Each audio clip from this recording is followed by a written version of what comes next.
All right, if you're about to close on the home on the East Coast, you got contractors lined up, you got the Pinterest board saved, you've already planned all the upgrades, pause for just a minute, because some of the most common renovations people that rush into actually lower the resale value here on the coast. I'm not saying don't renovate, I'm saying know what pays you back and what doesn't. All right, so today I'm breaking down the 10 worst home upgrades for return on investment, specifically for the coastal Florida and New Smyrna Beach buyers. This is a video I wish every buyer watched before they start knocking down walls. Hey everyone, welcome back to the channel Living in New Smyrna Beach. If you're new here, my name is Matt Ecoff. I'm a local real estate expert, and I help buyers and sellers navigate real estate along the east coast of Florida, whether that be in Ormond Beach, Daytona Beach Shores, Ponce Inlet, Port Orange, Edgewater, or New Smyrna Beach, where I am right now, where I live. And one of the biggest mistakes I see buyers make after closing is over-improving the wrong things. This list today is based on national ROI data, return on investment, coastal resale patterns, appraisal realities, and real deals I've personally seen fall apart or get discounted way too heavily. Now, I gotta give you an important disclaimer. This is not a don't do it list.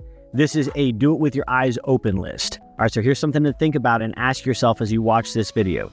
Is this renovation for livability, or is this to improve the resale? Because don't confuse the two. And before renovating New Smyrna Beach and surrounding areas, let's ask these questions. What do buyers actually expect? Am I over improving for the neighborhood? Will the appraisal give me credit for this? Okay, let's dig into it.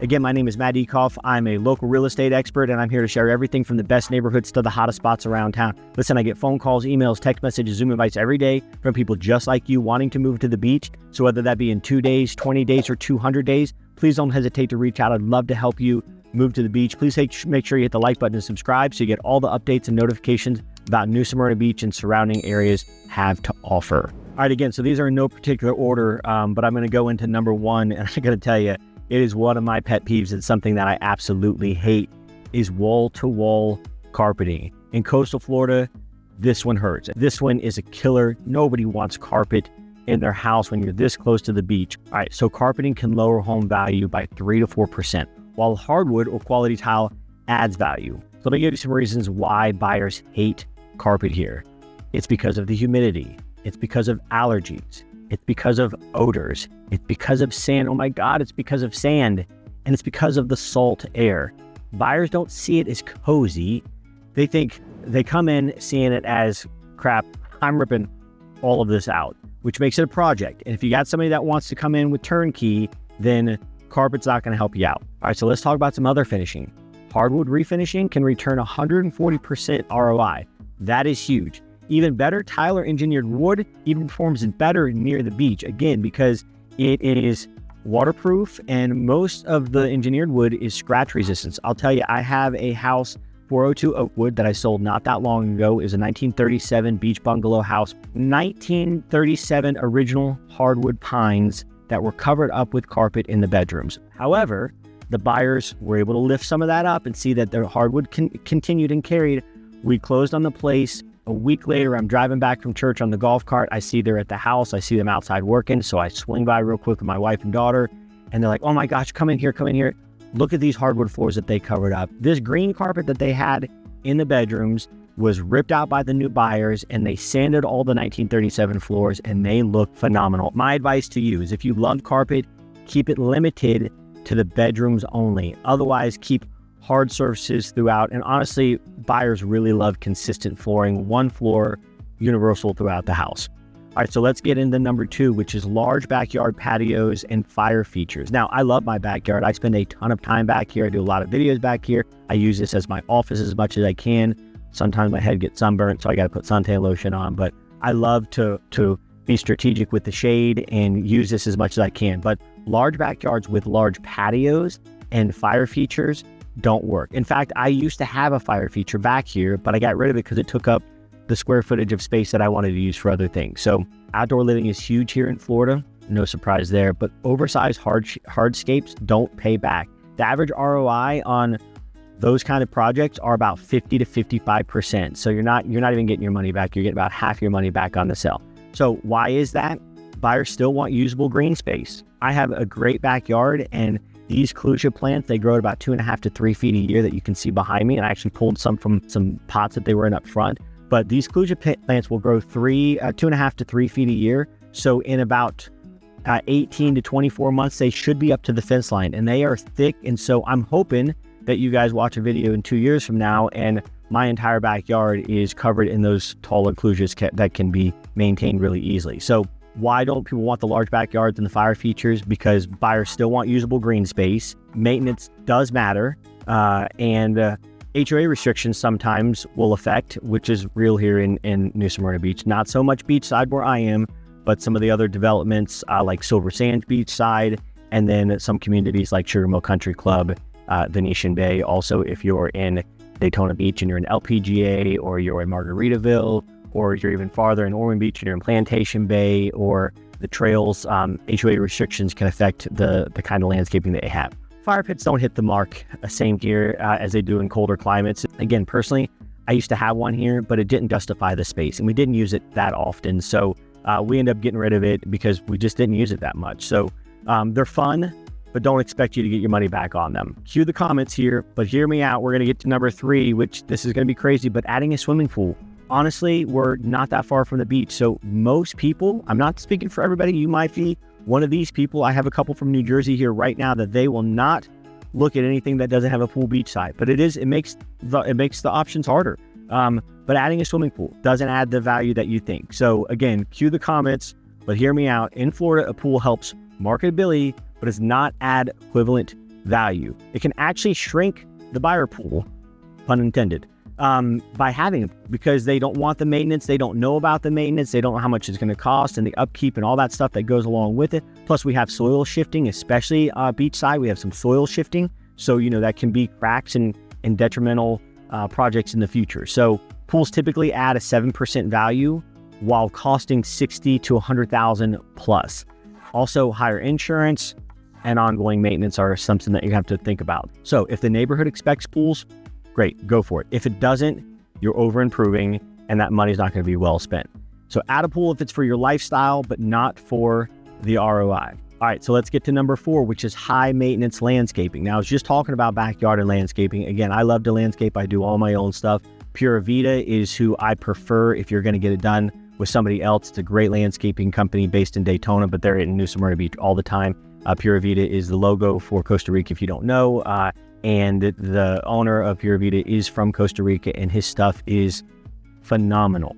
But it does cost money, and it costs the right irrigation as well. And so it can get a little bit overboard. But honestly, if you like something, if you like that kind of look but don't want to spend the money, you can do it yourself. I drive around all the time. If I see something of his that I like, I go and I kind of copy it myself, or I take little things here and there. But when I talk about high maintenance landscaping, I'm thinking about like exotic plants, again, that are harder to maintain.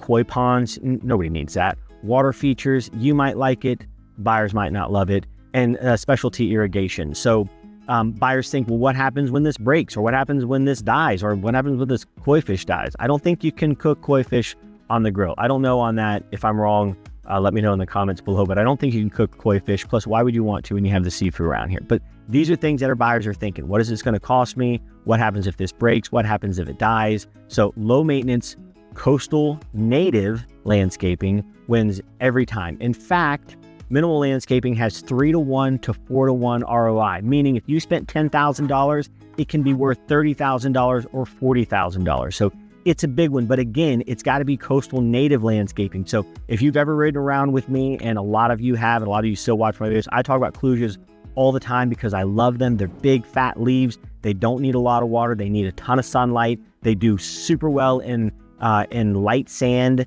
and their roots grow deep. They grow 2.5 feet to 3 feet a year. They're beautiful. They block a lot of crap out of the way, and they block noise as well, and they're good for the environment. So we're talking about simple, clean, and easy for high maintenance landscaping, which brings us into number 5. And I'll tell you, I fell victim to this one. Number 5 is converting a garage into living space. Now, I didn't do the conversion. We bought a house that had a converted garage into a room. A lot of the older homes here have this because the homes were beach bungalows and they were beach cottages. So a lot of them were original 1-bedroom, 1-bathroom, or 1 bedroom, 2 bathrooms, and they needed extra living space. So this is a big no-no these days in New Smyrna Beach, though, because garages matter here. Oh my gosh, they matter so much with the salt water, corrosion, and things like this. Plus, you got storage, you got golf carts, you got bikes, you got surfboards, you got storm prep like sandbags and plywood, plus your own car if you drive a nicer car. Or not even if you drive a nicer car. I mean, if you drive a nicer car, it's just, it's bad on the paint, it's bad on the brakes, it's bad on the tires. I mean, high humidity, a lot of sunshine, salt content extremely high. So converting living spaces into a garage, typically 40-50%, that if you spend $10,000, you're probably only making $4,000 back off that, or $5,000 back, which means you're losing money. And there is no such thing as an investment where you lose money. That's just wasting money. So I've seen buyers walk over this or discount heavily. I have a listing, 1422 North Atlantic, that converted.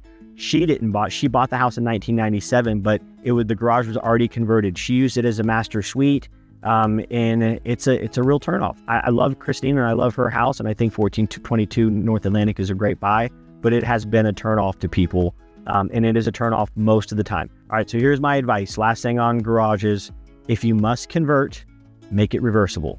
Make it so it's easy for somebody to undo that project. All right, so number 6 can be controversial, depending on where you're coming from and how much time you spend reading and doing yoga and stretching. And yoga and stretching, I think maybe is the same thing. But sunrooms and floater rooms. Okay, I love them. Popular, yes. Good ROI, no. Average ROI is about 45 to 48%. So again, if you're spending $10,000, you're getting about $4,500 back out of the ROI, 45 to 4,800 bucks. So average ROI is not good. The key things buyers don't realize is that sunrooms are not counted as living square footage most of the time. So it's got to be under air to be considered livable square footage. And some appraisers and some inspectors don't even consider mini splits or window units under air. So you're not adding square footage to this. It'd be much more valuable to have a great patio space. So again, appraisers don't typically include them, and buyers typically don't pay for them like they do interior space because it's not considered square footage. So they're lifestyle upgrades, but they're not value upgrades. So just keep that in mind as you're thinking about sunrooms and floater rooms. All right, here's another one too that's controversial. It's overbuilding a nice home office. Okay, this one changed a lot post-COVID. Things like built-ins, custom desks, permanent shelving equal limited flexibility. Return on investment, usually about 40 to 45%. So you're not even getting half your money back on these kind of things. People typically can use bedrooms, or sometimes they can use sunrooms. So also this is a huge retirement hub. So you lose half your audience by adding an exquisite office, or overbuilding a home office. You don't need it. Instead, buyers are looking for a flex space. They're looking for a guest room. They're looking for a nursery or a den. So I have buyers, again, I have buyers here right now, a different set of buyers from New Jersey, Leslie and Kevin, that Leslie's going to be working remotely for a couple more years while she moves down here, and she needs office space. And so we look at that in every house, but I have not seen a deterrent up to this point for her looking at a spare bedroom that could be her office versus, a corner nook that could be her office. Or even we looked at a house yesterday on Kirkland that she's like, this sunroom could be perfect. And we were actually talking about it. This is so nice that it's got even a seating area and a half bath. It could be like you're walking into a regular office building. I mean, this thing looked just like that, but that could also be a seating area. That could be an area to play games. It's not dedicated to just an office alone. So, and again, you got to think about, now if this is your forever home, then forget it. If this is what you want, great, go for it. But our pool here, buyers are a lot of retirees. And if this isn't your forever home and you're thinking about reselling, then overbuilding a home office is no bueno. Which brings us to number 8, which is overdone huge gourmet kitchens. Okay, do kitchens matter?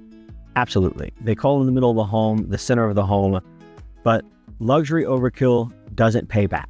Okay, so high-end kitchens, the return is 55 to 60% ROI. So $10,000, you're getting back $5,500 to $6,000, but that doesn't pay back your investment. Buyers do not pay dollar for dollar for $20,000 fridge, for specialty ranges, for over custom finishes. That might not be their look or might not be the design that they want. We're looking for clean, bright, coastal. All right, some of the things that we are looking for, the buyers are looking for most of the time. Now, again, this is all relative. So this is most of the time most of what I hear, this is not every single time, every single buyer, every single scenario, but most of the time they're looking for clean, they're looking for bright, they're looking for coastal, they're looking for functional, and functional beats luxury every day of the week in New Smyrna and the surrounding areas. All right, so number 9 is adding a primary, huge, great master suite. This is one of the most expensive mistakes that a seller can make before they're selling or a buyer will make after they purchase. Average cost for a master suite with master bath, big primary space is average cost is around $130,000 or more. This is not something that you got to get a renovation expert in here. This is most of the time something you have to get a GC for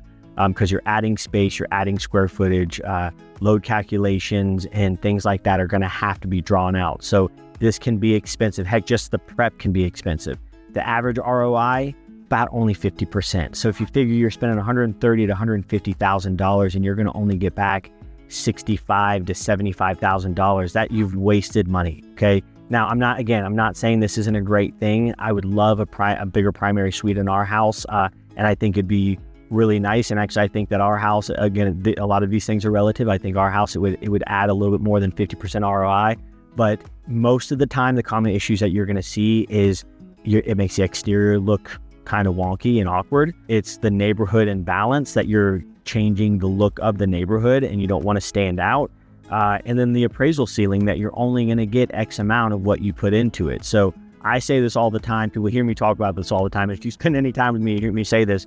Nobody thinks their kid is ugly. Okay. Sellers don't think their kids are ugly. So, meaning sellers don't think that their house is worth less than it actually is. I don't care if it sits on the market for a year. They can't justify it. And if you have a seller that's done renovations themselves, or you have a seller that is the actual builder or the GC, oh, forget about it. They definitely don't think their kid is ugly. So master suites are like that. They think that, the person that put them in think this is, oh my gosh, I did this and I did this and I did this. And if you ever go to a showing where you actually have the seller there, that's even worse because they want to nitpick and show you every tiny little thing. What I did here with this GFCI is I put it in this location because of look, the buyers couldn't care less about that. Okay. So nobody thinks their kid is ugly. And that goes in this scenario. So I will say this, my advice on this is if you do decide to add this huge master primary suite, then hire a good architect. If you want to know one, I can let you know. I have guys that do this, but hire a good architect. And then when you're hiring them, let's talk about practicality. And if you do this, make sure that with the architect you talk about practicality.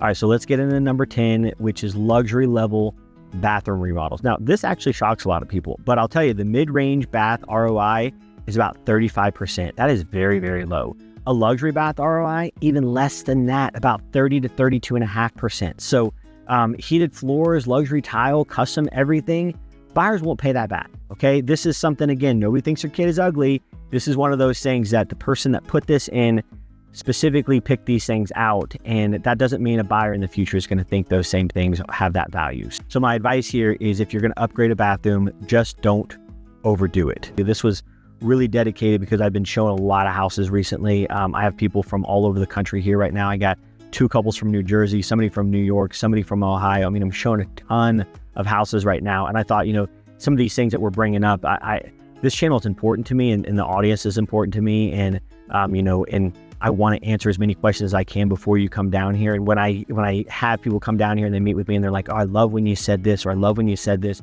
That is the most important thing to me, is hearing that, because that means I am adding value. So that's what I'm trying to do with this. So as I've been out and showing houses and to different people with different styles and different budgets, these are the things that I'm continuously hearing. And so I wanted to get in. So some of the key takeaway here, I would say the real lesson again is renovate for livability. I said this at the beginning, improve for resale. So again, I'm gonna say it again. The real lesson here is renovate for livability, improve for resale, but don't confuse those two. And again, the questions that we should ask ourselves before we watch this video and now, after you've heard the things that I spoke about, is what do buyers here actually expect? Am I over improving for the neighborhood? That's a big no-no. And will the appraisal give me credit for this? So listen, whether you're buying, selling, renovating New Smyrna Beach, this is exactly the kind of stuff that I help clients navigate every day. So do me a favor, drop a comment below. Tell me which renovation surprised you the most, or the renovation no-no surprised you the most? Also, what are you thinking about doing to your home? So again, my name is Matt Ekoff. I'm the creator of the Living in New Smyrna Beach channel. I'm also a real estate expert. And if you want more real life, no fluff, coastal real estate advice, make sure that you hit subscribe and like button so you get all the updates and notifications about New Smyrna Beach and surrounding areas, because I get phone calls, emails, text messages every day from people just like you wanting to move to the beach. So whether that be in 2 days, 20 days, or 200 days, please don't hesitate to reach out. I'd love to help you move to the beach. Until next time, thanks so much for joining. We'll talk to you soon.